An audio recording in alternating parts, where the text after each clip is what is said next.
18 মাসে 115টি অধ্যাদেশ।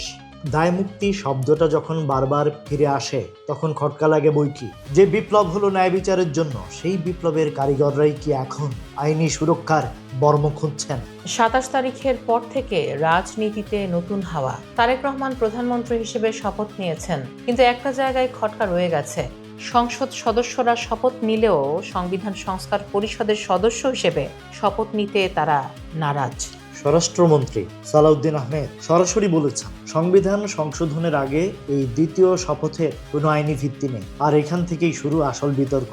সংবিধানের 93(1) অনুচ্ছেদ বলছে, রাষ্ট্রপতি কেবল জরুরি পরিস্থিতিতে অধ্যাদেশ জারি করতে পারেন। অন্তর্বর্তী সরকার যে 115টি অধ্যাদেশ জারি করলো, তার মধ্যে কতগুলো আসলে জরুরি ছিল?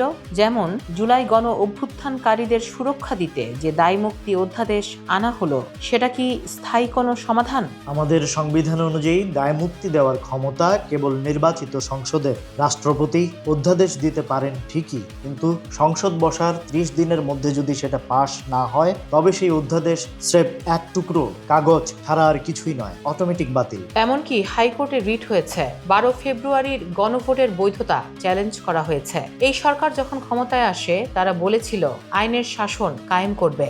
শপথের সেই লাইনটা মনে আছে তো?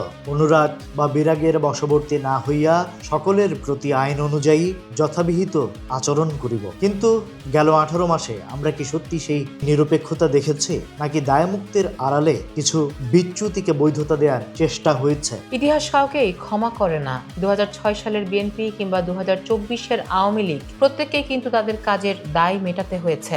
অন্তর্বর্তী সরকার কি তবে ইতিহাসের ঊর্ধ্বে? শেষমেশ প্রশ্নটা এসেই যায়, দায়মুক্তি কি তবে কেবল তাদের জন্য যারা জয়ী হয়, নাকি আইন সবার জন্য সমান হবে?